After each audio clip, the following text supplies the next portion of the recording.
विधाता डॉक्टर बाबासाहेब आंबेडकर यांच्या स्मृतीस अभिवादन करून आपणा सर्वांखाई वसत असलेल्या बुद्धांकुरास माझे विनम्र अभिवादन.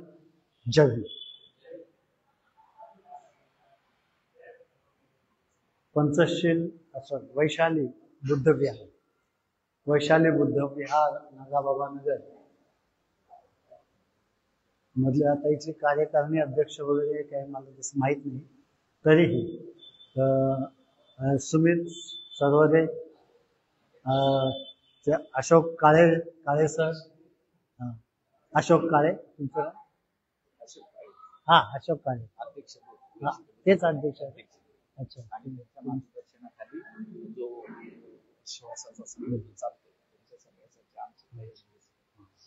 Okay okay. तुमचं नाव सांगितलं? दासू गायकवाड. दासू गायकवाड. जयभीम असंच असावं, ओळखलं नसेल तर. हा, दासू गायकवाड सहकारी.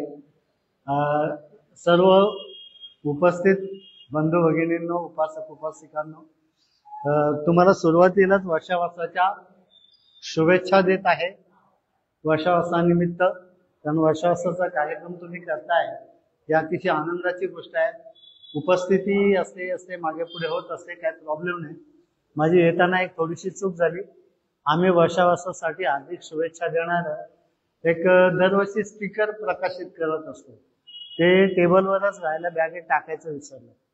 पण पुढच्या वेळेला तुमच्या कार्यक्रमात ते इथे येईल आणि सर्वांना ते डिस्ट्रीब्यूट केलं जाईल, आपापल्या घराला लावून टाका. कारण काय होतं की चटरपट सण आहेत बाहेर आपल्या देशामध्ये, त्यांची धोड ऑफ पब्लिसिटी होते, बरोबर की नाही. वर्षावास आपल्याला कळला पाहिजे ना, वर्षावास हा ज्ञान देण्या आणि घेण्याचा सण आहे. असा जगात कोणताच सण नाही. वर्षावास म्हणजे काय की पावसाळ्यात काहीतरी आपलं थोडंसं करायचं असं नाही. हा ज्ञान देण्या आणि घेण्याचा सण आहे, उत्सव आहे. ज्ञान देण्या घेण्याचाही उत्सव असतो. उगाच आपलं काहीतरी वाजवायचं आणि काहीतरी नाचायचं याला सण म्हणत नाही. ज्ञान देण्या घेण्याचा सुद्धा सण असतो. आणि हा तथागतांनी इथे प्रस्थापित केलेला आहे. ही या देशाची खरी संस्कृती आहे वर्षावासाची, की या काळात नवीन ज्ञान घ्यायला सुरुवात केली जाते.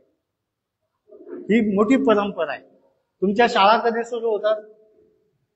पावसाळ्यातच ना, बरोबर. मग आता नववीतला मुलगा 10वीत गेला म्हणजे नवीन ज्ञान घ्यायला जातो ना. तर हे 4 महिने अतिशय महत्वाचे असतात ज्ञान देणे घेण्यासाठी. तर वर्षावासाचं एक मोठं शास्त्र आहे. हे शास्त्र, आता माझा तो विषय नसल्यामुळे आज इथे मी त्याची जास्त चर्चा करत नाही, पण आवश्यक आहे समजणं, कारण लोकांना त्याचं गांभीर्य माहीत नाही. असं पुष्कळदा दिसून येतं. वर्षावासाचं जे गांभीर्य आहे इतर देशामध्ये ते चांगल्या पद्धतीने पाळलं जातं. आपल्याकडे लोक काय समजतात म्हणजे तसा अपप्रचार सुद्धा केला जातो की वर्षावास हा फक्त भिक्षूंसाठी असतो, असं काही नाही. हा खास करून उपासकांसाठीच आहे वर्षावास. भिक्षू येतात, तिथे राहतात आणि 4 महिन्यामध्ये त्यांना दिलेला विषय किंवा त्यांनी स्वीकारलेला विषय, त्या विषयामध्ये उपस्थित सर्व लोकांना 4 महिन्यामध्ये मास्टर करतात. हा त्या काळातला रिवाज होता या देशातला. तो या भिक्षू संघाची प्रचंड मोठी कत्तल झाल्यानंतर ते सगळं बंद पडलं. नंतर त्याचं रूपांतर गटारीमध्ये झालं. ती गटारी करतात ना, आणि मग नंतर श्रावण सुरू. मग तो त्याला वर्षावास म्हणत नाही, चातुर्मासही नव्हे तो. तर चातुर्मास किंवा वर्षावास ही बौद्ध धर्माची परंपरा आहे. आणि याची सुरुवात आषाढ पौर्णिमा टू अश्विन पौर्णिमा एवढ्या कालखंडामध्ये सातत्याने ज्ञान देणं आणि घेणं. कोणी द्यायचं, त्याच्याकडे आहे त्याने द्यायचं, आणि ज्याला पाहिजे त्याने समोर घेण्यासाठी बसायचं. अशा पद्धतीने तो हे कार्यक्रम आहे. आज आपल्याकडे आता आम्ही सध्या शहापूरला किंवा अशा काही ठिकाणी जाऊन बघितलं, राहतो तिथे स्वतःही. लोकांना बौद्ध ग्रंथांची नावं सुद्धा माहित नाही. त्रिपिटकातल्या मध्यम निकाय काय असतं, मध्यम निकाय म्हणे, दीर्घ निकाय काय असतं काहीच माहिती नाही, बरोबर की नाही. आणि वर्षावास तर नावाला होता, पण काय करत होते काय माहित नाही. तर ही परिस्थिती आहे. तर त्या वेगवेगळ्या ग्रंथांचा परिचय झाला पाहिजे. मग त्या काळातही तो रिवाज होता की आता ह्या वर्षी आम्हाला मध्यम निकाय किंवा सुत्त पिटक, सुत्त पिटकातलं मध्यम निकाय घ्यायचंय किंवा अंगुत्तर निकाय कोणताही, तर तो ग्रंथ या काळामध्ये या लोकांना पूर्ण समजवायचा.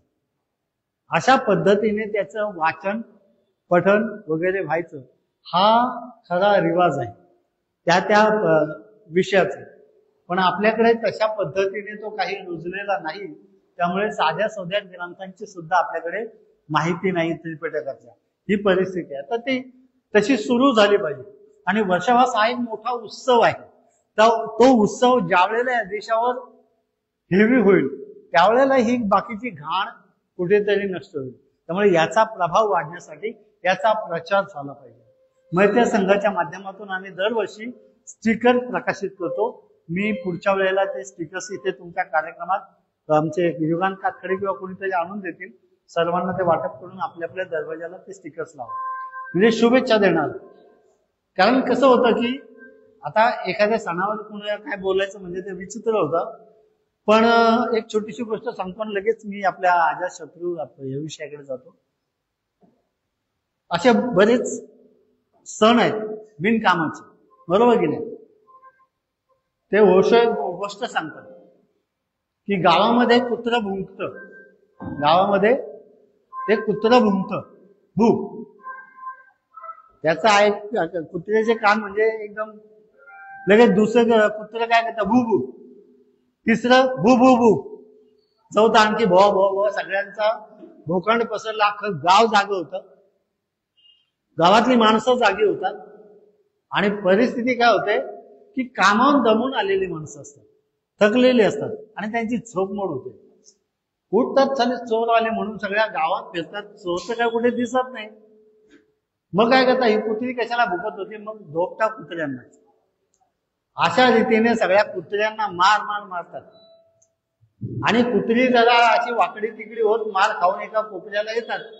हे कुत्रे विचारतात, काय रे तू का भुंकलस, पहिला तू भुंकलास ना, का भुंकलास. मला वाटलं, तुला वाटलं, अरे हराम खोरा, तुझ्यामुळे आम्हाला सगळ्यांना मार बसला ना. मग तसंच काय होतं, एखादा सण यायच्या आधीच त्यांच्या तिकडे शुभेच्छा लागतात टीव्हीवरून, अमुक अमुक सण येतोय. मग एक कुत्र भुकलं की दुसरा शुभेच्छा शुभेच्छा शुभेच्छा. मग जा काढ पैसे आण घे, काढ पैसे आणते. असे सगळे सण आमच्या उरावर बसवलेले आहेत. कशामध्ये काही रस नाही. इथे ज्ञान मार्गाचा हा जो सण आहे याचा प्रचार व्हायला पाहिजे. तर असो, मला इथे ज्यांनी निमंत्रित केलं त्यांना सुरुवातीला धन्यवाद देतो आणि मी माझ्या विषयाला सुरुवात करतो. कारण हा आपला वर्षावासाचा कालखंड हा मुख्य म्हणजे ज्ञान देण्या घेण्यासाठी आहे, बरोबर. तर त्याच्यावर जरा आपण जास्त कॉन्सन्ट्रेट करूया. अजातशत्रू साधारणपणे 509 ते 460 या काळामध्ये त्यांचा कालखंड होता. एकूण 50 वर्षाचं आयुष्य. वयाच्या 23व्या वर्षी बुद्धांची भेट झाली आणि बुद्धांच्या नंतर साधारण एक 27 वर्ष त्यांचं आयुष्य होतं. म्हणजे बुद्धांच्या काळातच हा राजा होऊन गेला. बुद्धांच्या काळातच अजातशत्रू. बुद्धांशी जास्त संबंध असलेला आमचे महेंद्र कांबळे त्यांचा उल्लेख करायचा राहिला. No problem. मगाशी तुमचं नाव घ्यायचं विसर. आमचे फेसबुक मित्र आहेत. तर ही जी व्यक्ती ही अत्यंत महत्वाची आहे. आपल्या नायकांचा आपल्याला परिचय नाही. बौद्ध धर्मातले मोठमोठे नायक कोण आहेत आपल्याला माहित नाही. फक्त आपल्याला एकच माहित, बाबासाहेब माहित, बुद्ध माहित आणि फार अशोकाबद्दल कुठेतरी ऐकलेलं असतं. पण अशोकाचा कुठे त्या फोटो मला दिसला नाही. जगातला सगळ्यात मोठा धम्म प्रचारक अफगाणिस्तानापर्यंत 55 लाख स्क्वेअर किलोमीटरचं ज्याचं साम्राज्य होतं, जे बौद्ध साम्राज्य म्हणून जगामध्ये प्रसिद्ध आहे, त्या राजाला बौद्ध लोक विचारत नाही. आता सध्या इथे बाहेरच्या देशात विचारतात. ही का परिस्थिती आहे. की आम्हाला आमच्या कल्चरची माहिती दिली जात नाही. आम्ही फक्त लग्ना माहिताची गिरायक उरलेलो आहोत. माझं तोंड जरा तिखट आहे. म्हणजे धार्मिक चळवळीचा जो भाग आहे, तुमचे नायक तुम्हाला माहित पाहिजेत ना. तुमच्या अखंड बुद्धांपासून जे जे कोणी नायक आहेत, नायिका आहेत मोठ्या मोठ्या, त्यांचा आपल्याला चांगला परिचय पाहिजे. ते नायक, ते नायिका तुमच्या जयंतीमध्ये इथे स्टेजवर सादर झाले पाहिजे. बरोबर की नाही? आम्ही फक्त कवल्यांमध्ये अडकलेलो. हा एक कडवट हे आहे, लोकांना पटेल न पटेल, पण तुमच्या ह्या नायकांचा परिचय, छोटी मोठी मुलं हे मुली नाटक करू शकतात, त्याच्यातून ते प्रेझेंट करू शकतात या नायकांना. सम्राट अशोक आमच्या समोर आलेच नाही. 84,000 स्तूप त्यावेळेचे विहार, म्हणजे आता तुम्ही बोरिवलीचा पॅगोडा बघितला, त्या वजनाचा एक एक, म्हणजे वजनाचा इन द सेन्स त्या स्टेटसचा एक एक असे 84,000 स्तूप ज्या राजाने या देशामध्ये अखंड भारतामध्ये उभारले, त्याला आम्ही 70 वर्ष झाले धम्म घेऊन होत आले. 70 वर्ष आम्ही त्या राजाला काहीच विचारत नाही, त्या राजाची आम्हाला परिचय नाही, आणि त्या राजाने धम्म प्रचार एवढा कसा केला ते माहीतच नाही. मग आमचे अनुषंगिक जे काही नायक आहेत, त्या नायकांचा काही परिचय आपल्याला होतोय का, झालेला आहे का करून दिला जात नाही? नेतृत्वाकडून दिला जातो का, संस्थांकडून दिला जातो का? तर हे मला कधी कधी याच्याबद्दल शंका येते, पण आता आपण त्याच्यावर काम केलं पाहिजे. म्हणून मी तसं म्हणजे 1991ला सम्राट अशोकावर पहिलं नाटक लिहिलं, रंगभूमीवर आणलं. त्यानंतर दुसरं नाटक सम्राट अशोकावर 2019ला लिहिलं, तेही रंगभूमीवर आणलं. नाही, मी काय म्हणतो बंधू, माझा आवाज येतो तुम्हाला? त्यांना जाऊ, हा ते जाऊ दे, वाजव, त्यांना सुधारणार नाही. तर हे आपले नायक आपल्याला नीट माहीत असायला पाहिजे. मग आम्ही त्यासाठी मैत्री संघाच्या माध्यमातून ते गणपती बाप्पा मोरया नावाचं नाटक सम्राट अशोकावर आहे. लोकांना आता ते गणपती बाप्पा म्हटल्यावर काही लोकांना भीती वाटते, काय बोललं बाबा, कुठून आणलं गणपती बाप्पा मोरया? गणपती बाप्पा मोरया माहित आहे, गणपती बाप्पा मोरया माहित नाही आम्हाला अजून. एक मोठी शोकांतिका आहे. तुम्ही त्या सम्राट अशोकावर लिहिलेल्या नाटकाला नावच ते दिलं होतं, गणपती बाप्पा मोरया. गणपती कोणाला म्हणतात? जे गणांचा प्रमुख असतो त्याला. त्याप्रमाणे सम्राट अशोक महाराजांना गणपती म्हटलेला आहे. इव्हन काही ठिकाणी बुद्धांना सुद्धा गणपती म्हटलेला आहे. संस्कृतीवर अत्याचार कसे होतात त्याचा उत्कृष्ट नमुना म्हणून तुम्हाला समोर दिसतो. तर गणपती म्हणजे गणांचा प्रमुख, अनेक गणांचा प्रमुख. आणि वप्प म्हणजे काय? वप्प, बाप्पा शब्द विचारा काय अर्थ आहे, तो ज्यांचा आहे त्यांनाच माहिती. वप्प म्हणजे वप्प मंगल, बाबासाहेबांची डिक्शनरी आहे, शासनाचा खंड आहे 16, बाबासाहेबांच्या ग्रंथांचा 16वा खंड. त्याच्यामध्ये वप्प मंगल हा शब्द काय? वप्प मंगल जो बुद्धांनी धम्मा या ग्रंथातही तुम्हाला मिळेल शब्द. तर लहानपणी सिद्धार्थाला घेऊन शुद्धोधन राजा शेतामध्ये जातो असं वर्णन आहे.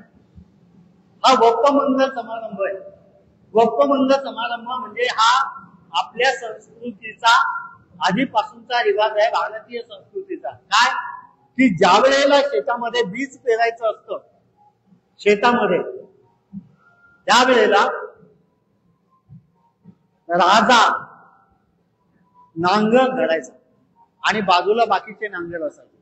मध्ये कोणाचा नांगर असायचा? राजाचा. आणि राजाचा नांगर सुरू झाला की बाकीचे नांगर सुरू व्हायचे आणि सगळीकडे शेती नांगरली जायची. त्याला वप्प मंगल म्हणायचे. म्हणजे पहिल्यांदा जे बीजारोपण केलं जातं त्याला वप्पमंगल हा एक उत्सव आहे आणि या उत्सवात शेतकरी नाचायचे वगैरे हे सगळं उत्सव म्हणजे गोड गोड करणे वगैरे सगळं आलं त्याच्यामध्ये. हा एक समारंभ आहे. वप्पमंगल शब्दाचा दुसरा अर्थ काय आहे?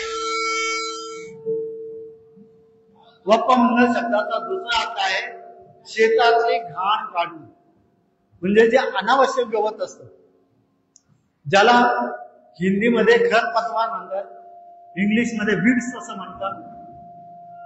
ती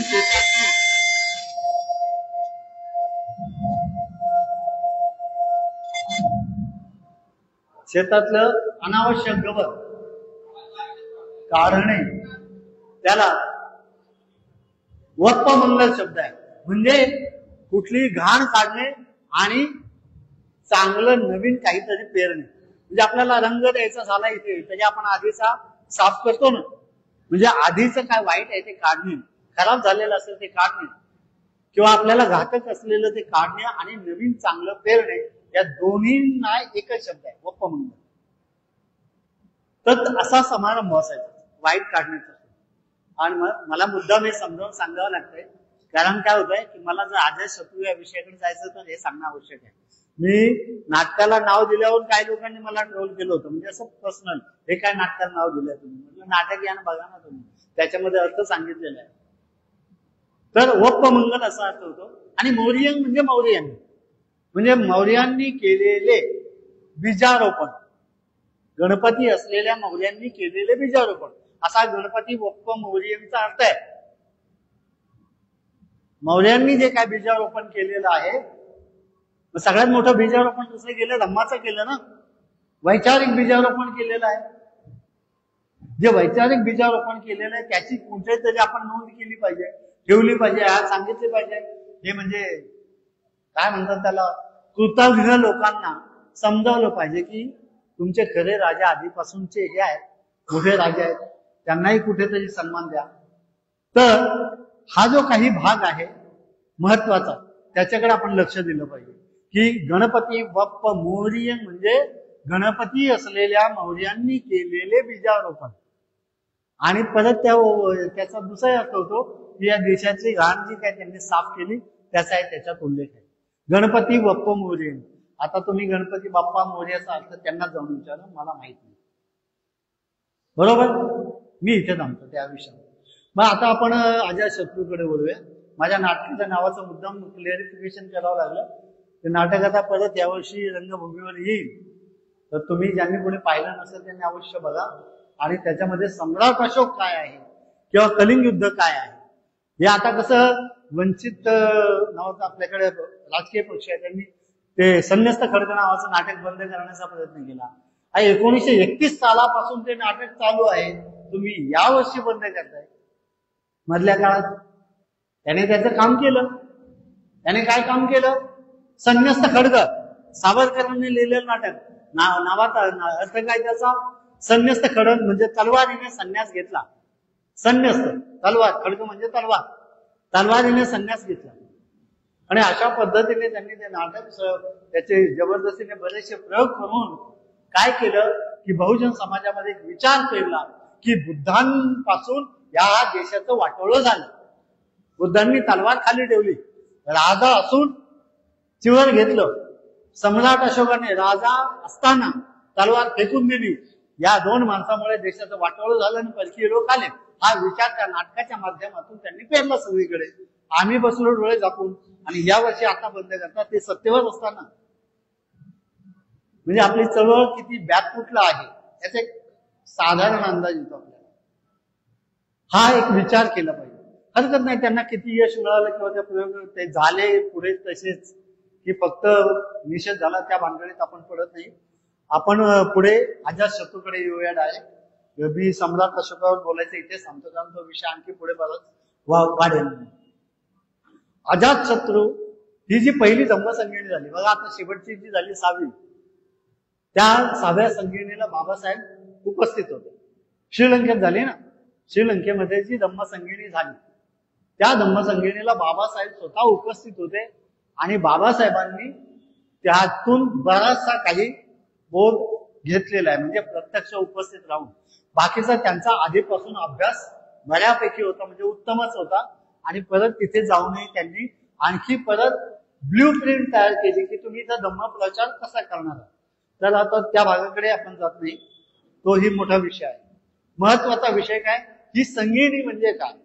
संगीनी म्हणजे काय की जसं तथागतांचं निर्माण झालं, ज्या क्षणाला महापरिनिर्वाण म्हणतात जे झालं, त्यावेळेला सुभद्र नावाचा एक नवीनच भिक्षू नवीन झालेला तिथे मोठ्याने ओरडला प्रेताजवळ, डेड बॉडी जवळ, बुद्धांच्या मृतदेहाजवळ मोठ्याने ओरडला. सुमुत्तामयं तयेन महासमनेन उपद्धुताच होम इदंगो कप्पती इदंगो न कप्पती ती इदानी परमयं यंग इच्छसाम तंकरिसाम यंग न इच्छसाम न तंकरिसाम. म्हणजे त्यावेळची भाषा सगळे लोक बोलत होते, पाली भाषा. काय म्हणाला तो की बरं झालंय गेले, बुद्ध गेले हे बरं झालं. म्हणजे ते काय म्हणायचे, इदम कप्पती इदम कप्पती ती, हे करत जा, हे करायचं नाही. म्हणजे आता आपण पंचशील घेतो ना, बरोबर की नाही, दारू प्यायची नाही, हे करायचं नाही, हे इथूनच सुरू झालं ना. त्याच्या आधी नव्हतं, सगळं सायलेंटच होतं. मग बरं झालं हे गेले, आता आपल्याला काय कोण सांगणार नाही, इथून पुढे आपण बिनधास्त वागू, कसेही जगू. इदानी परमयंग, इथून पुढे आपण यंग इच्छसाम तंग करेसाम, जसं आम्हाला वाटेल तसं आम्ही करू. यंग न इच्छसाम न तंग करेसाम, आम्हाला जे वाटणार नाही ते आम्ही करणार नाही. असा एक माणूस गुंबरल्यावर बाकीचे लोक बोलले अरे काय बाबा हे काय. म्हणजे या व्यक्तीने आपल्याला कुठे आणून ठेवलंय आणि हा काय बोलतोय, ते प्रेताजवळ बोलतोय, डेड बॉडी जवळ बोलतोय. आणि मग बाकीच्या लोकांनी ठरवलं की म्हणे हे असं जर पुढे काही लोक निघाले तर सगळं वाटोळं होणार आहे. म्हणून काय केलं की अनेक प्रकारच्या जिथे जिथे तथागतांचे प्रवचन झाले होते, कलेक्ट अशा महत्वाची माणसं जे अरहंत आहेत, अशा 500 अरहंतांना त्यांनी बोलवलं एकत्र. 500 अरहंतांना बोलवलं आणि त्या 500 अरहंतांना कुठे कुठे काय बोलले होते तथागत, ज्या नोंदी आहेत, म्हणजे तत्कालीन नोंदी ज्या पद्धतीने केल्या असतील त्या पद्धतीने त्या नोंदी सगळ्या एकत्र करून त्याचं एकत्र संगायन केलं त्यांनी.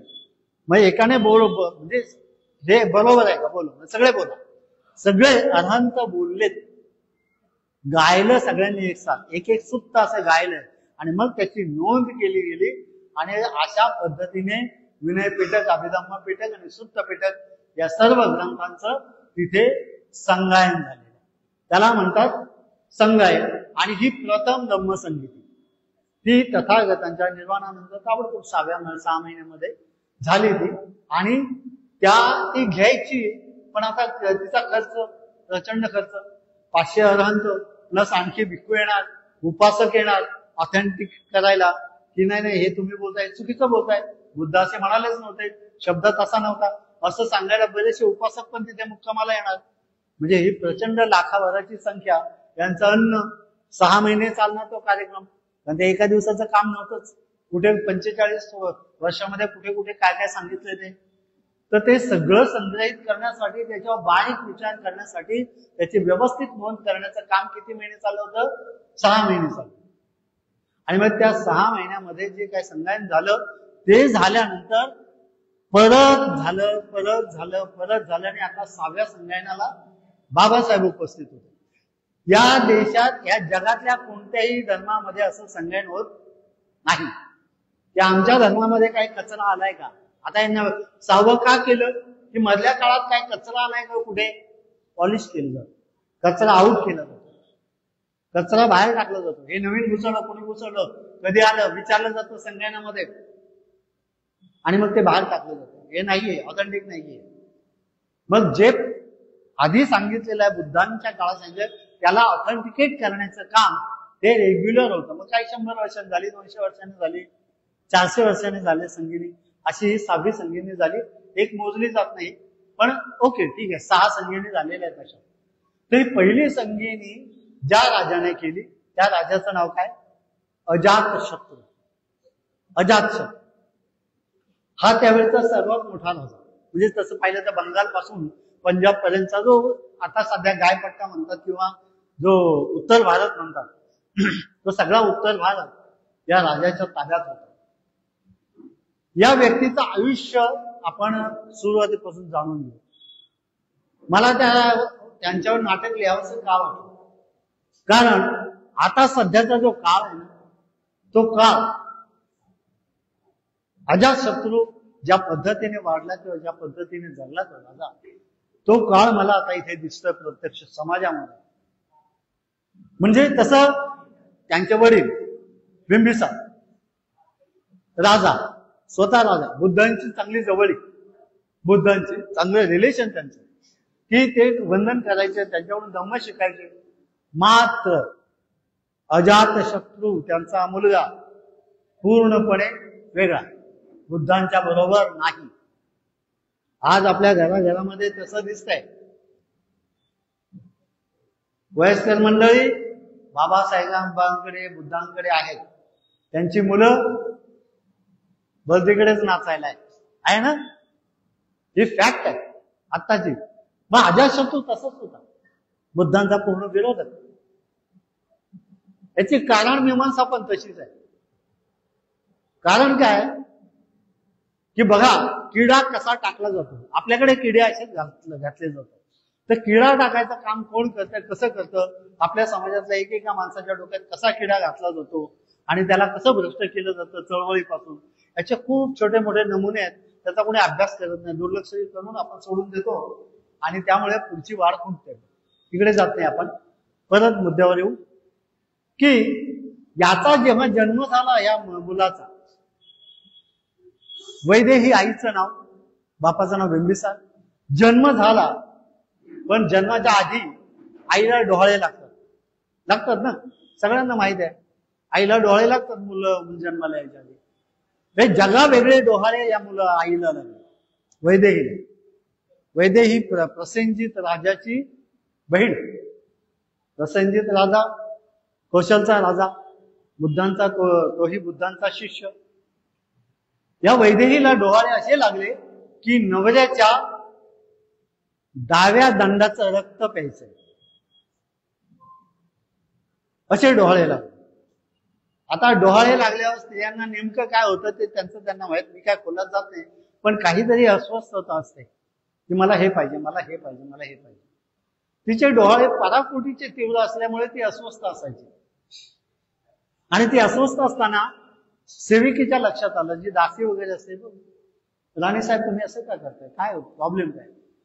ती बोलली कोणाला सांगू नकोस. म्हणजे नाही. तर म्हणे मला असं सारखं सारखं वाटतं.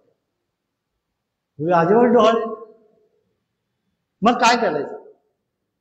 आता ती सेविका ती काय अशी तशी नव्हती, गेली डायरेक्ट राजाकडे. तिला सांगितलं सांगू नको कोणाला, डेंजर आहे ना असं सांगणं सुद्धा. तिने सांगितलं राजाला. आता हे बुद्धांचे शिष्य ना, बुद्धांचे शिष्य, हरकत नाही. घेतले, कापलं, रक्त काढलं, घ्या, वाटीभर काढून दिलं, प्या. रक्त प्याल्याची ती बातमी काय तिथे थांबत नाही. बघ 4 माणसांनी बघितलीच ना, काढणारा, रक्त काढणारा, रक्त देणारा, ते सगळं बघितल्यावर बाहेर बातमी गेली. मग बाहेर शेंडे धारे फिरतच असतात. अरे असं असं झालं, चला चला चला चला काहीतरी याच्यात काडी घालूया. आले ते. आणि मग काय, अहो तुमच्याकडे असं असं झालं म्हणे. तर तर म्हणे या मुलाचं आम्ही भविष्य सांगतो. बिंबिसाराचा म्हणाला मला भविष्य ऐकायचं नाही, आय डोंट बिलीव्ह, माझा ह्याच्यावर विश्वास नाही. बाकीच्या बोले आले तर बोलू द्या, जाऊ दे, तुम्ही कशाला पडले, बोला. मग काय त्यांनी सांगितलं 4 चौघात, की ज्या अर्थी गर्भात असताना हा मुलगा किंवा मुलगी जे काय असेल ते बापाचं रक्त मागतोय, याचा अर्थ हा मोठा झाल्यावर बापाचा मर्डर करणार. म्हणजे लावली काडी, बापाचं पोरात काडी लावून गेले ना, असे सध्या चालू आहे, सगळीकडे चालू आहे. हलकट करण्याचे लोक त्याच्यावर लगेच जातात आणि स्वतःचा वाटाळ करून घेतात. पण राजा काय त्यातला नव्हता. तर तो प्रकार झाल्यामुळे तो मुलगा नंतर जन्माला आला आणि त्याचं नाव काय ठेवलं, अजातशत्रू. आता अजातशत्रूचा आत्ताचा जो अर्थ आहे, आता मोठमोठ्या विद्वान, सध्या मोठे नाटककार वगैरे आहेत, काकडे साहेबांना माहिती आहे, त्यांच्याकडे जाताना चर्चा करताना वाद झाले आमचे. अहो, अजातशत्रूचा असा अर्थ नाहीच आहे. अजातशत्रूचा पाली शब्दातला मूळ अर्थ काय आहे की जन्माच्या आधीपासून शत्रू. अजात, जन्मलाही नाही, जन्माच्या आधीपासूनच शत्रू म्हणून त्याला डिक्लेअर केलं. आता त्याचा अर्थ काय आहे? ज्याला जगात कुणी शत्रू नाही, सगळे मित्र आहेत. आता या टोकापासून त्या टोकापर्यंत हा शब्द कसा आला? अजात शत्रूचा तो जो अर्थ आहे जन्माच्या आधीपासूनचा, जन्माच्या आधीपासूनच त्याला शत्रू म्हणून डिक्लेअर केलाय. आणि नंतर अशी परिस्थिती की त्याला आता कुणीही जगामध्ये शत्रू नाही, तो सगळ्यांचा मित्र आहे, सगळ्यांचा मित्र आहे, किंवा सगळे त्याचे मित्र आहेत. एवढा जो काही फरक झालाय तो या माणसाच्या आयुष्यामुळेच. आणि हा जसा मुलगा वाढतोय, मुलं इनोसंट असतात ना, त्यांना काय कळतंय सगळं, पण आजूबाजूचा परिसर काही शहाणा असतो ना मोठा. अरे तू तुझ्या बापाचा मर्डर करणार आहेस, मोठं मोठं मोठं होत गेलं, ते डोक्यात गेलं, अरे काय पागल आहे का, मी कसा मर्डर करणार. बोलतात मुलं त्यांच्या याच्यानुसार. होता होता होता ज्या वेळेला तो तारुण्यात आला, त्यावेळेला माझ्या बापाचा मर्डर करून काय मिळणार आहे. तर कोणीतरी बोललं तुला सत्ता मिळेल, तूच राजा होशील. आणि मग डोक्यात केला गेला यस, आणि मग आता मर्डर केला पाहिजे. आणि मग तो पहिल्यांदाच बापाचा मर्डर, संत माणूस, बुद्धांचा शिष्य, कुठली हत्या नाही काय नाही, सगळं व्यवस्थित राजा, सगळ्या लोकांची सेवा करणारा, धम्माचं आचरण करणारा, उपवसत करणारा, साधना करणारा, विपස්සनेचा साधक. एवढंच काय, सोतापन्न अवस्थेला पोहोचलेला. धम्मातल्या ज्या स्टेजेस आहेत ना, सोतापन्न, सगदागामी, अनागामी, या सगळ्या स्टेट मधल्या पहिल्या स्टेजला हा माणूस सोतापन्न झालेला. म्हणजे किती धर्मवान, तो मुंगीवर सुद्धा पाय देणार नाही असा माणूस. आणि याला काय वाटलं, हा बाजूला झाला की मला गादी मिळणार, ते तरुणपणाचं वेळ. मग त्याप्रमाणे तो बापाचा मर्डर करायला जातो आणि त्याला पकडलं जातं. पहारेकरी असतात, एवढा मोठा राजा म्हणजे काय मामूली असतं का तो, त्याचं काय संरक्षण व्यवस्था असतेच, त्यात त्याला पकडलं जातं. तत्कालीन नियमानुसार कुणीही असो, राजाचा मर्डर करायला आलेल्या माणसाला ताबडतोब देहदंड दिला जातो. त्याचा तिथेच त्याला शिरच्छेद किंवा उद्या दरबारात आणून कापून टाकलं जातं. असं व्हायला पाहिजे होतं. पण राजाने पकडलं सैनिकांनी. काय झालं, कशासाठी? नाही मला तुम्हाला तुमचा मर्डर करायचं, कशासाठी? नाही मला गादी पाहिजे. गादी पाहिजे, जा उद्यापासून तू राहा. बहुत काय तो, त्याला काय कशाचा मोह नाही. श्रोतापन्न झालेला त्याला कशाचा मोह नाही, लालसा नाही की मी संपत्ती कमवलेली आणि मी कशी काय देऊ. नाही, हे माझ्यानंतर तुझीच आहे, जा उद्यापासून बस सत्य. काय गरज लागली तर मी तुला मदत करेल, काय समजत नसेल तर. अशा पद्धतीने त्याला ती सत्ता दिली, त्याला ती सत्ता दिली. आणि मग तो तिथे बसला जातो. म्हणजे हे सगळं पेरलं कोणी? पेरणारी यंत्रणा असते, आजही आपल्या मागे आहे. तुम्हाला भरकटवणारी यंत्रणा आहे. हे जा तू असं बोल जा, तू जा बोल जा, तू जा बोल जा, बरोबर की नाही? तर अशा पद्धतीने ते सगळं भरकटवलं गेलं, सगळं विस्कळीत केलं गेलं. आणि हा माणूस हा राजा झाला. मला वाटतं 16-17 असं काहीतरी वय असेल. आणि त्या वयात ते पद मिळालं. ते पद मिळाल्यानंतर भीती मात्र कायम राहिली. कदाचित बापाने चुकून मला सोडलं असेल, किंवा त्यावेळेला भीतीने सोडलं असेल, माझं काय सामर्थ्य आहे का गुप्त असं बघून सोडलं असेल. ती सातत्याने भीती की बाप जिवंत आहे, म्हणजे आज ना उद्या मला पदावून काढून टाकू शकतो. मग सतत भीती, मग बापाला संपवायचंच आहे. मग मदतीला कोण आलं तिथे होतं? देवदत्त. कोण? देवदत्त, ज्याने बुद्धांशी बंड केलं. सगळ्यांना माहित आहे बुद्धांचा शत्रू देवदत्त. ते काय बुद्धांना म्हणाले, काय तुम्ही आता म्हातारे झाले, चला गादी सोडा, मला बसू द्या तिथे, तरुण मुलांना चान्स द्या. बुद्धांनी लय खतरनाक उत्तर दिलं, ते मी सांगत नाही ते. तर त्याला काय तिथे ते चान्स मिळत नाही. त्याने बंड केलं, 500 भिक्षू बाहेर काढले, वेगळा गट तयार केला. आणि आश्रयाला कुठे गेला? याच्या अजातशत्रूकडे आला. मग अजातशत्रूने त्याला जी जी काही मदत करायची ती केली. जसा नालागिरी हत्ती बुद्धांवर सोडायचा आहे, तर तो हत्ती दिला, तो वेडा हत्ती, त्याला काय दारू पाजली असेल, काय केलं असेल, बुद्ध या मार्गाने येणार आहेत, सोड. नाही, जंगलामध्ये त्या राजगीरला कोण गेले असते तिथे माहिती आहे, बुद्धकूट पर्वत आहे, पर्वतावर तथागत बसलेले असायचे साधनेला, तिथून खाली येताना त्यांच्यावर दगड टाकला मोठा. अशा अनेक प्रकाराने त्या देवदत्ताने प्रयत्न केले. त्याला सगळं मदत कोण करत होता? अजातशत्रू मदत करत होता. याचं कारण काय? बापाचा मित्र तो माझा शत्रू. कारण बुद्ध इथे आले मगधामध्ये, तिथे सगळे लोक जमतात. आता कसं होतं, त्यावेळेला तिथे बौद्धांचं साम्राज्य, आणि हा काय केलं, जैनांना पण बोलवायचा आणि सो-कॉल्ड शिंदीधाऱ्यांना पण बोलवायचा अजातशत्रू. मग तिकडे गर्दी जास्त बुद्धांकडे, बुद्ध प्रवचनाला आलेला. हा कॉन्फ्लिक्ट तिथे सातत्याने चालू होता त्या राजघराण्यामध्ये. आणि मग बुद्ध आले म्हणजे मग वडील प्रवचनाला जातात, आई प्रवचनाला जाऊन बसते, आणि मग असते तिथे जर समजा काही एखादी घडली घटना आणि जर उलटले पब्लिक, मोठी पब्लिक आहे, माझ्यावर उलटली तर नेपाळ करून टाकतील माझा, म्हणजे आताच्या भाषेत. मग ती त्याला सातत्याने भीती आहे, म्हणून तो सातत्याने वडिलांच्या मागावर असतो. आणि एक क्षण असा येतो की त्याला वाटतं की बापाला मोकळं सोडणं चुकीचंच आहे, म्हणजे सत्तेहून बाजूला आहे, पण कुठे भेटतो काय करतो माहित नाही. मग जेलमध्ये टाकतो, मग वडिलांना जेलमध्ये टाकतो. सुरुवातीला तर असंच जगत असतात, पण नंतर जेलमध्ये टाकतो आणि आईला नजर कधी ठेवतो.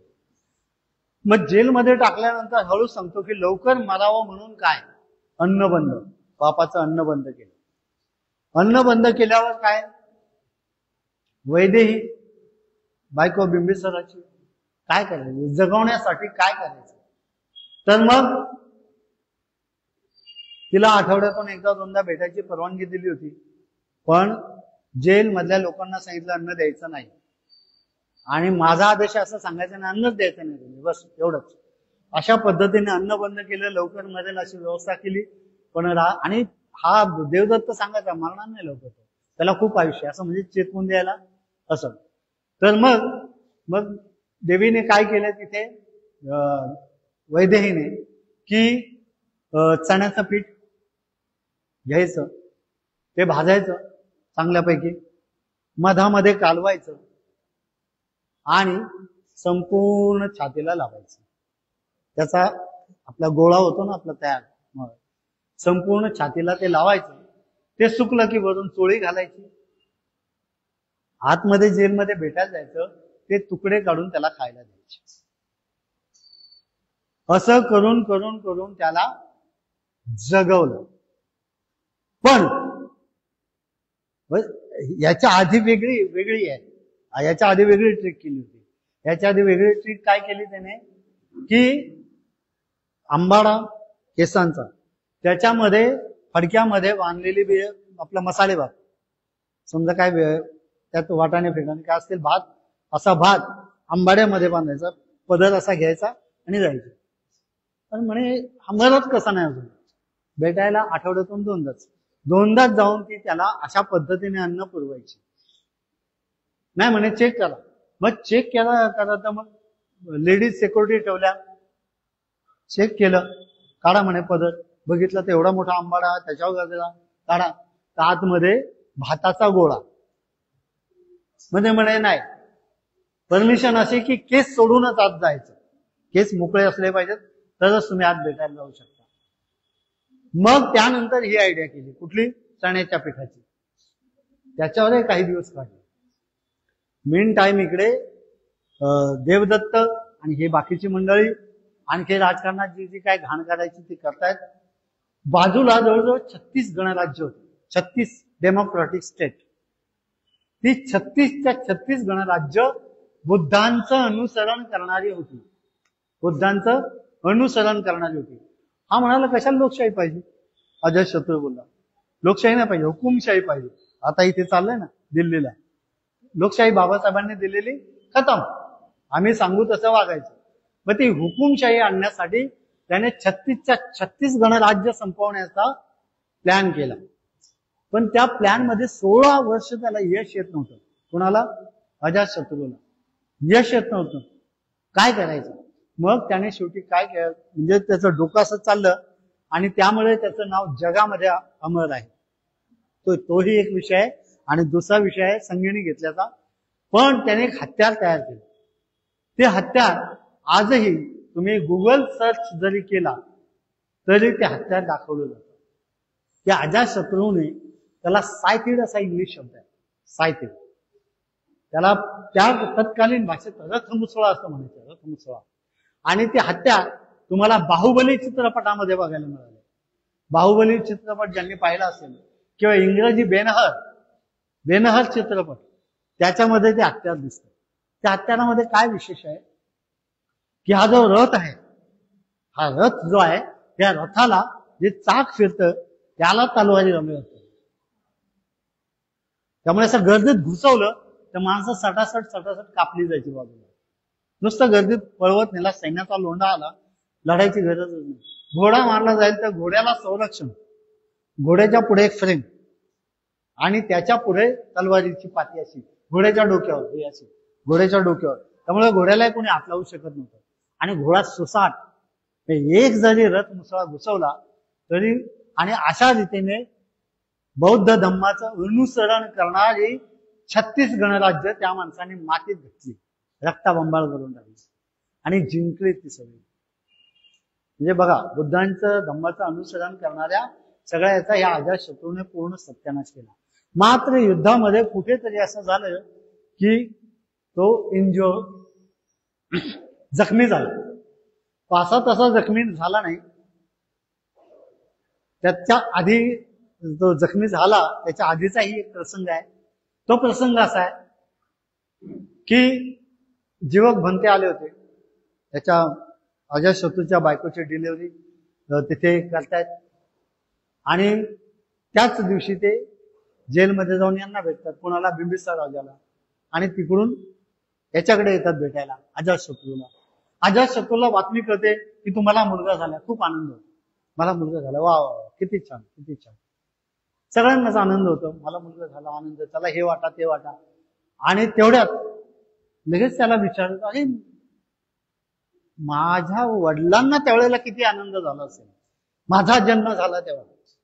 तिथे त्याला ते शॉक झालं. माझ्या बापाला पण आनंद झाला असेल ना, मला झाला तसा. पण माझा बाप कुठे आहे? जेलमध्ये. मग त्या भिक्षूंना सांगतो, नाही मला पहिले जेलमध्ये घेऊन चला, माझ्या वडिलांना भेटायचं. वडील तिकडून होते, भिक्षू तिकडूनच आलेले असतात. ते सांगतात, रात्रीच तुझ्या वडिलांनी देह ठेवले. आणि मग त्या शॉक मध्ये तो हे होतं जरा. आणि तशात या युद्धामध्ये जखमी होतो आणि वेडा होतो, मेंटली जातो.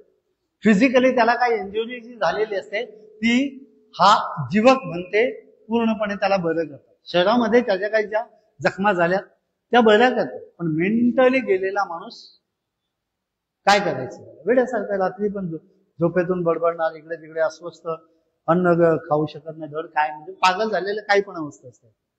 अशा अवस्थेतल्या माणसाला जगवायचं कसं? आणि मग जीवक म्हणते त्याला बुद्धांकडे घेऊन जातात.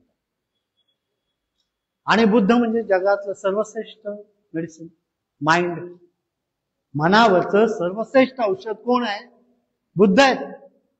मनोपुबंगमा मनसा मनोसेठा मनोमया मनसा चे पदुट्टेन भासती वा करोते वा तत्वनं दुःख मनवेती चक्कन वा वहतो पद. मन हे सर्वश्रेष्ठ आहे. आणि ज्या वेळेला अजातशत्रूला बुद्धांकडे नेलं, मग बुद्धांनी जे मेडिटेशनचे धडे दिले किंवा जे ज्ञान दिलं त्याच्यातून तो असते बाहेर आला. बघा, नाही तर तो वेळा झाल्यास जमा होता. आणि मग तो बुद्धांचा शिष्य झाला.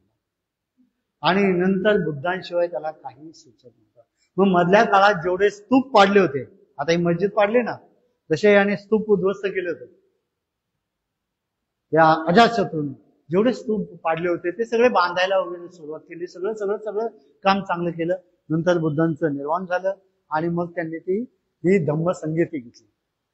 अशा रीतीने मी शॉर्ट मध्ये अजातशत्रूचं लाईफ इथे तुमच्या समोर मांडण्याचा प्रयत्न केलेला आहे. त्याच्यात काय आहे सगळ्यात महत्वाचं, की त्याच्या नावाचा सुरुवातीचा अर्थ आणि नंतर चाललेला अर्थ, की त्याने मग सगळ्यांना असं ते वाटायला सुरुवात केली. आपल्याकडे जे काय आहे ते ज्ञान वाटणे, धन वाटणे, असं करून तो नामांकित झाला. आणि त्याने जे निर्माण केलेलं हत्यार आहे त्याचीच नंतर पुढे तोफ वगैरे, कारण महाशिलाकंठक नावाचं सुद्धा हत्यार त्याने निर्माण केलं. तेही तुम्हाला त्या बाहुबलीमध्ये बघायला मिळतं. ते मोठे मोठे दगड फेकतं बघा, असं धडाडगण, सैनिकांच्या अंगावर सैनिक त्याच्या खाली चिरडून मारतात. ते महाशिलाकंठक त्याची निर्मिती सुद्धा अजातशत्रूने केलेली आहे. आणि जी पहिली धम्मसंगीतीला सगळा जो काही खर्च झाला, तिची जी काही सगळी व्यवस्था केली त्या राजाने, तिला बेस पकडून नंतरच्या संगीती होतात. त्यामुळे ती अतिशय महत्वाची आहे. आणि त्या राजाचं महत्व असं आहे, आपल्या मुलांच्या समोर तो आला पाहिजे, की तुम्हाला कर्म सिद्धांत काय आहे तो तरी कळेल. तुम्ही बुद्धांचा रस्ता तुमच्या समोर असताना बुद्धांना सोडून तुम्ही भलतीकडे जाता, बापाचा मार्ग सोडून तुम्ही भलतीकडे जाता, तिकडे लाथ घातल्यानंतर मग तुम्ही इकडे सुधारणार का? हा मला मुलांच्या समोर प्रश्न मांडायचा त्या नाटकाच्या माध्यमातून. आणि आपले बरेचसे लोक आपली सगळी एनर्जी खाणारी इथलं आणि वाजवायला तिकडे जाणार, नाचायला तिकडे जाणार, अशी परिस्थिती आहे. ही भयानक परिस्थिती, ही कुठेतरी बदलली गेली पाहिजे. चांगली नाही ती. तुमची एनर्जी इथे वापरली पाहिजे, बौद्ध धर्माच्या प्रचारासाठी, प्रसारासाठी वापरली पाहिजे. You are not politician. तुम्ही काय राजकारणी नाही, त्यामुळे राजकारणाचा संबंध नाही. तुम्हाला काय करायचंय? एकमेकाचं कल्याण करायचंय. समाजाला एज्युकेशन, आता इथं मला स्ट्रक्चर फार चांगलं वाटलं. असं फार थोडे विहार आहेत असे की जिथे सगळं व्यवस्था आहे, वाचनालय आहे, एवढं छान विहार आहे. त्याचा जास्तीत जास्त बेनिफिट लोकांपर्यंत गेला पाहिजे. तर इथले जे सगळे या विहाराचे अगदी निर्मात्यापासून, सुरुवातीपासूनची जी माणसं आहेत, ज्यांनी हे सगळं घडवलं, तर सर्वांना इथे मी मनापासून धन्यवाद देतो. आणि मला ते फार बरं वाटलं. आणि मी लवकर थांबतो, कारण माझा घसा मला साथ देत नाहीये. 2 दिवसापूर्वी मी जरा थोडासा आजारी पडलो होतो पावसात भिजल्यामुळे, नाही तर मी सहसा आजारी नाही पडत. त्यातला महत्वाचा भाग आहे की तो मी सांगून थांबवतो हे लेक्चर. आपल्याकडे अतिशय विद्वान लोक आहेत चळवळीमध्ये. आपण म्हणतो हा फार छान बोलला, फार अभ्यास आहे. पण क्रॉस ट्रीटमेंट इथे फार मोठ्या प्रमाणात होते. आज मला बोलवलंय कुठेतरी वक्ता म्हणून, तुम्हीच नाही कुणीतरी, आज मला बोलवलं. दुसऱ्या वेळेला असा माणूस आणला जातो की मी मांडलेले मुद्दे करून टाकतो. बऱ्याच ठिकाणी होतं असं. मुंबईने विपස්සना विरोधक पोचले आपल्या लोकांनी. कित्येक वक्ते, मोठे मोठे वक्ते पण पोचले बाहेरचे, जे आता आपल्याला लाथा घालतात ना, पोचले की नाही 30,000 40,000 देऊन. तर याचा अभ्यास मुळातच विहारामध्ये असायला पाहिजे. विपස්සना विरोध करून समाजाचा वाटोळं करणार का तुम्ही? विपස්සना बौद्ध धर्माचा अंग नाहीये का? अजातशत्रूचं उदाहरण आहे, सम्राट अशोकाचं उदाहरण आहे. सम्राट अशोक महाराजांना कोणीतरी प्रश्न विचारला की हा एवढा मोठा धम्म प्रचार तुम्ही केला, तो कसा केला? तुम्हाला हे यश कसं मिळालं? त्यावेळेला सम्राट अशोक महाराजांनी जे उत्तर दिलंय ते उत्तर लक्षात ठेवण्यासारखं आहे. मुनी सानं चुया इयं धम्म वडी वडिता दुवे ही एव अकाले ही धम्म नेमे नच नीच तिया व भे. हे असं ते उत्तर आहे. आणि ते लिहिलेलं आहे, दिल्लीला जाऊन आजही बघून या. टोपरा नावाचं एक परिसर आहे, त्या परिसरामध्ये मोठा स्तंभ आहे, त्या स्तंभावर लिहिलेलं आहे की हा जो एवढा मोठा मी धम्म प्रचार केलाय तो 2 मार्गाने केलाय.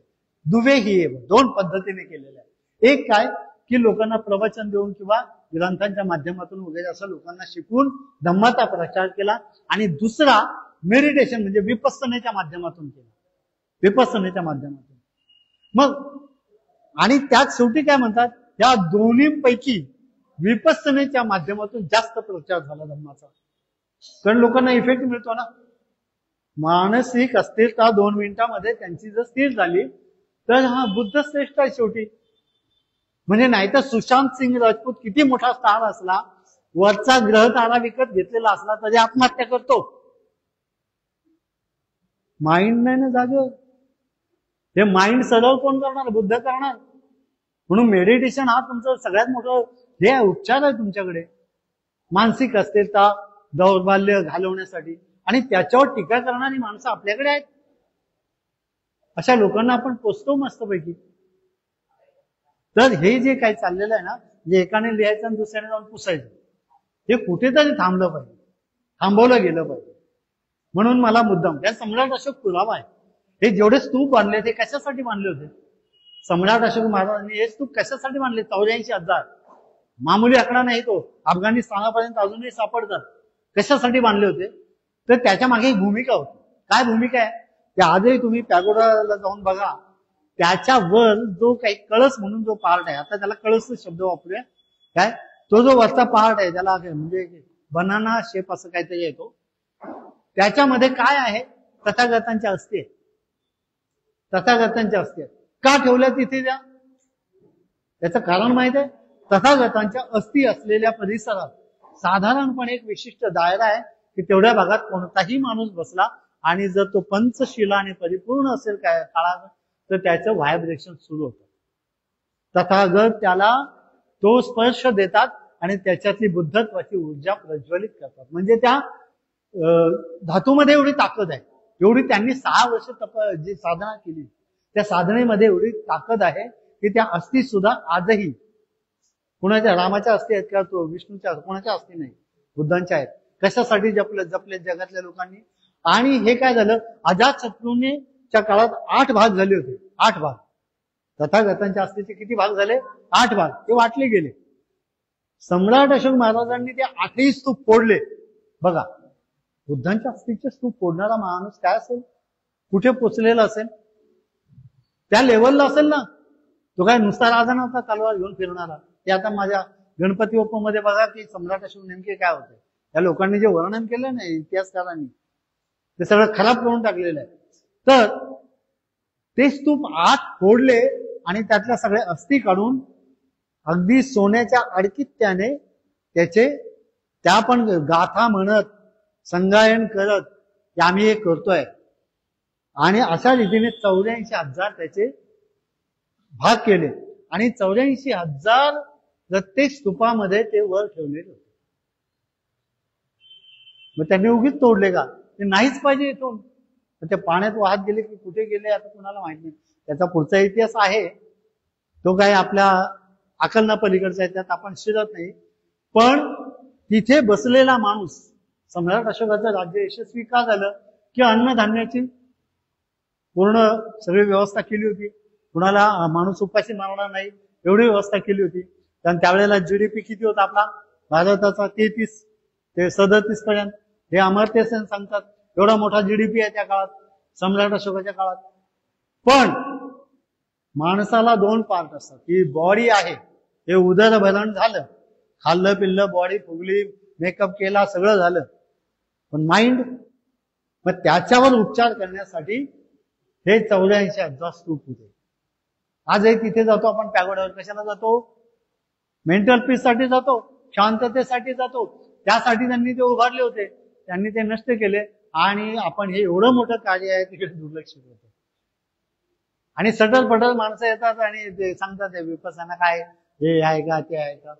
अभ्यास तरी करा. महासती पठाण सुक्त कुठल्या ग्रंथामध्ये आहे? त्या ग्रंथाचं जे स्ट्रक्चर आहे ते काय आहे? महासती पठाण सुक्ताच. तर त्याचा बारकाईने विचार झाला पाहिजे. हे सगळं झाल्याशिवाय धम्म चळवळ म्हणजे काय ते नीट आपल्याला कळणार नाही. त्याचा बारकाईने विचार केला पाहिजे. आपले नायक जयंतीमध्ये मी तुम्हाला विनंती करतो की जयंतीमध्ये एक छोटस नाटक इथे बसवलं गेलं पाहिजे. तुम्ही लहान मुलांना कुणाला तरी लिहायला सांगायचं, लिही. बाबासाहेबांच्या आयुष्यातला हा प्रसंग आहे, लिही. कोणता आहे तुम्हाला जे ऐतिहासिक पात्र आवडेल. अमृपाली आहे, बरं, निगार माता आहे, बरोबर की नाही. कोणतंही कॅरेक्टर घ्या आणि त्याच्यावर लिहायला सांगा एकाला आणि ते तुम्ही सादर करा. आपलीच मुलं करतील तर असते असते कलाकार तयार होतील आपल्याकडे आणि ते कलाकार पुढे जाऊन काहीतरी इंडस्ट्रीत करतील. अमिताभ बच्चन अशीच सही करतो 6 कोटी. अरे कुठून आला अमिताभ बच्चन? मुंबईमध्ये आम्ही कधीपासून राहतो? इंडस्ट्री कुणाच्या ताब्यात आहे? आम्ही काय हमाल आहे का? नुसते कलाकार तुमच्याकडे पडले, सडतायत आपले हमाले करतात त्यांच्या मागे. इंडस्ट्री तुमच्याकडे यायला पाहिजे ना. म्हणतात महाराज घरी गाणं, कुठे आहे गाणं? गल्ला शिंदेला कोणी कुत्र्याने विचारलं का तिकडे इंडस्ट्रीमध्ये? का नाही? तुमचं तसं काही युनियन नाही, तुमच्याकडे तसं काही स्ट्रक्चर नाही. तर ते निर्माण झालं पाहिजे. म्हणून तुमचे कलाकार इथे कसे उभे राहतील या दृष्टीने कार्यक्रम अरेंज करा. मगाशी मी बोलता बोलता खाली आम्ही बसलो होतो, तिथे एक आकडा सांगितला, तो मुद्दाम आकडा सांगतो आणि मी थांबतो. आकडा असा आहे, मागच्या वर्षी म्हणजे याच वर्ष संपलेलंच नाही, चालूच आहे. या वर्षाचा जयंतीचा खर्च आपला किती झाला माहिती आहे महाराष्ट्रात? मगाशी बोललो साहेब तुम्हाला 104 कोटी. किती? 104 कोटी. त्यातला 62 कोटी डीजे. एवढ्या पैशाचा काय झाला? सत्यानाश. हॉस्पिटल येताना तुमचं 5 हॉस्पिटल होतील कमीत कमी. एज्युकेशन सेंटर्स उभे राहतील. मी म्हणत नाही की सगळेच्या सगळे इकडेच घालवा, जयंतीला खर्च झाला पाहिजे. अरे पण निम्मे तरी तिकडे साईडला करा ना तुम्ही. त्यातले सगळे 2 दिवसात उधळून काय होणार आहे? तर काहीतरी शिकलं पाहिजे. आपले जे काही कार्यक्रम आहेत कल्चरल, तो तुमच्या धम्म प्रचाराला कशी गती मिळेल. बौद्ध धम्म बाबासाहेबांनी शपथ घेतलेली आहे, जे आपल्याला दिलेली आहे. लोक म्हणतात बाबासाहेबांनी 22 प्रतिज्ञा दिल्या, फक्त बाळासाहेब थोरात म्हणतात बाबासाहेबांनी 23 प्रतिज्ञा दिल्या. 23 किती? 23 कुठली? मी सारा भारत. ही कुणाची प्रतिज्ञा? त्यांच्याबरोबर सोडून द्यायची? आमच्या बापाची प्रतिज्ञा मला पुरी करायची ना, बरोबर ना? त्या कामाला आपण लागलं पाहिजे. मग त्यासाठी आम्ही बौद्ध व्हायला पाहिजे. तर आम्ही सांगू. नाही तर शाळेत मुलाने प्रश्न विचारला, काय रे तुमच्या लग्नाला पण बुद्धन सरंगाच्या मी याला पण ते असं का? नाही मला नाही माहित. संपला ना तिथेच. त्याला माहिती पाहिजे हे असं असं काय ते त्याला शिकवलं पाहिजे. मला वाटतं मी थोडं विषयाच्या बाहेर येऊन मुद्दाम बोललो, कारण माझा मुख्य विषय धम्म चळवळच असतो. आणि या दोन्ही राजांना प्रोजेक्ट करण्याचं काम किंवा या धम्म नायक नायकांना प्रोजेक्ट करण्याचं काम हा धम्म चळवळीचा महत्वाचा भाग आहे. म्हणून त्या अनुषंगाने मी बोललो. तर तुम्ही त्याच्यावर गंभीरपणे विचार करावा सर्वांनी, अशी इथे विनंती करतो. आणि इथे थांबतो. आपण मला बोलावलं त्याबद्दल पुन्हा एकदा धन्यवाद. आणि वर्षाच्या पुन्हा एकदा हार्दिक शुभेच्छा. काय? मंगळसूत्र. मंगळसूत्राचा एक विषय आहे. तर मला वाटतं मंगळसूत्र जे काय बदललेलं आहे आता, त्याचा कुणी विचार करत नाहीये जास्त गांभीर्याने. आमच्या मित्रांचं म्हणणं आहे की त्या विषयावर तुम्ही थोडंसं बोलावं, सांगायला पाहिजे. काय माहितीये का, आता काळं मंगळसूत्र जे घातलं जातं त्याचा काय कणाकणाचा अभ्यास कुणाकडे आहे का? कुणाकडे? मी विचारलं महिलांना, काय होईल, काय याचा अर्थ काय? काय ते लग्नामध्ये गळ्यात घालतात, मग ते काय करायचं? ते आता रोज आंघोळ झाली नाही झाली, नवरा एक वेळेला हरवला चालेल, मंगळसूत्र हरवलं तर बाई द्यायची. मी एवढं सिरियस झालंय, नवरा येईल ना आज ना उद्या, पण ते मंगळसूत्र गेलं म्हणजे काय नाही झालं. एवढं त्या मंगळसूत्र प्रेम ही परंपरा आली कुठून? कारण मी जनरली धम्म चळवळीवरच बोलतो, त्यामुळे हे विषय मी घेत असतो. आज शत्रू होता. तर ही जी परंपरा ही बुद्धिस्ट कल्चर मधली परंपरा, आणि साधारण 1996 पासून मी या विषयाचा चांगला प्रचार केला, याचं नवीन क्रिएशन पण केलं, मंगळसूत्राचा एक फॉर्मही तयार केला. नंतर काही संस्थांनी तो स्वीकारला, पण तो जसाच्या तसा नाही स्वीकारला. पण मुख्य जो काही बदल आहे अशोक चक्राचा, तो स्वीकारला. की सेंटरला काय पाहिजे तुमच्याकडे? अशोक चक्र पाहिजे. तुमच्या ह्या सगळी जी काही महत्वाची चिन्ह आहेत सम्राट अशोकांनी निर्माण केलेली, 4 सिंहाची मुद्रा आहे.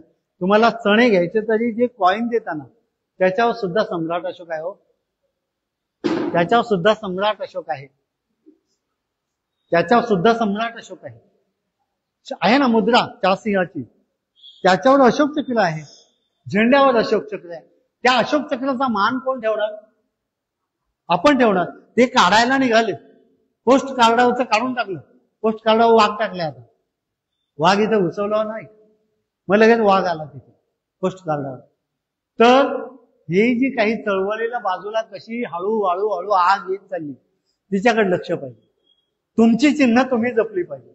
आणि मग जर आपल्या महिला मंगळसूत्र परंपरेनेच वापरत असल्या, तर आता मी इथे एखाद्या महिलेला बघतो आणि त्या महिलेला उद्या गणपतीच्या रांगेत जर बघितलं तर मी अरे असंच बघत राहणार ना. नाही नाही, हे आपले नाही, आपले नाही, नाही नाही आपलीच आहे. मी बी येडं होईल ना तिथे. काय फरक नाही ना. सिमिलर आयडेंटिटी आहे.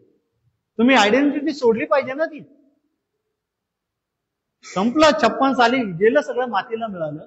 त्यांची आयडेंटिटी आपण अजून का मिळवतो? त्याच्यावर काही विद्वानांनी गाईड केलंय का? नाही केलं. हे बुद्धिस्ट परंपरेतून मंगलसूत्र शब्द आलेला आहे. आपल्या लग्नाला काय म्हणतो आपण? मंगल परिणय, बरोबर. जय मंगल अठ्ठ गाथा, महामंगलसूत्र. मंगलसूत्र कुणाचं? आपलंच ना. त्याला मध्ये ळ टाकला म्हणजे जाय मंगळावर जातो का माणूस? मंगळसूत्र. काळे मणी घातले, ळ आला म्हणून मंगळसूत्र झालं, लुबाडलं. अहो आपण कपडे धुतले बाबा घरातल्या माणसांचे, वलन टाकले, दुसऱ्या दिवशी गेलं, जाऊ गेलं. आणि तो दुसरा माणूस घालून फिरतोय, अरे माझं आहे, पण त्याला काय तिगळ लावले वाटतं. आपण म्हणून जाऊ दे आता त्याचं असं म्हणू का? आपलं आहे ते आपलं घेतलं पाहिजे आणि आपल्या पद्धतीने त्याला कन्वर्ट केलं पाहिजे. म्हणून अशोक चक्रांकित मंगळसूत्र आम्ही पहिल्यांदा निर्माण केलं आणि त्याचा हा असा प्रचार केला. हे बघा, हे जे 5 रंग दिसतात कसले? धम्मध्वजाचे आहेत. मग त्याच रंगाचे मणी बघा, निळा, पिवळा, लाल, सफेद आणि भगवा, या अशा रंगाचे मणी इकडे. आणि तुम्हाला काय सोनं वापरायचं ते खाली काय? अशोक चक्र. हे दिसतं सर्वांना. हे असं आपण मिरवलं पाहिजे, आपल्याला मिरवलं पाहिजे ना. हे आपण आपल्या सणावारांना आपण ते वापरलं पाहिजे.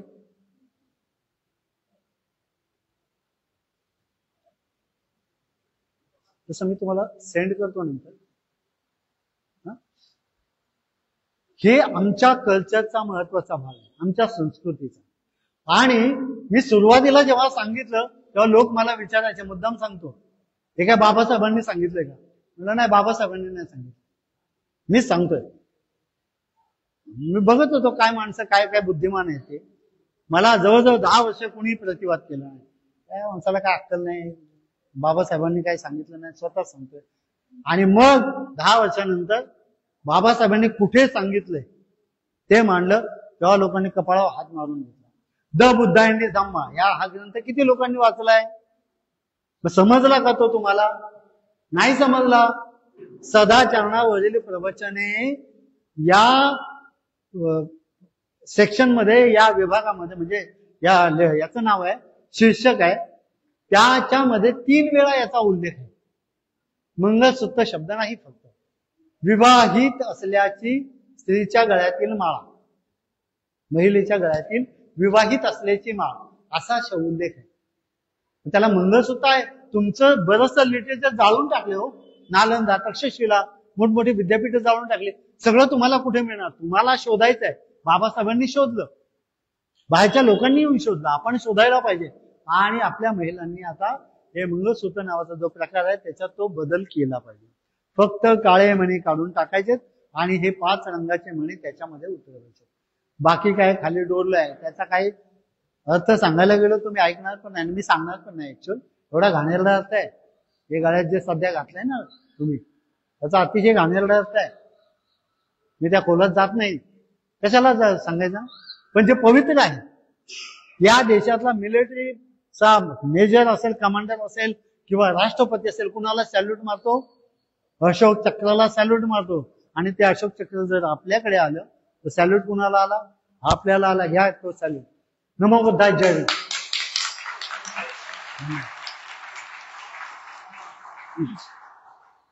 त्याच्या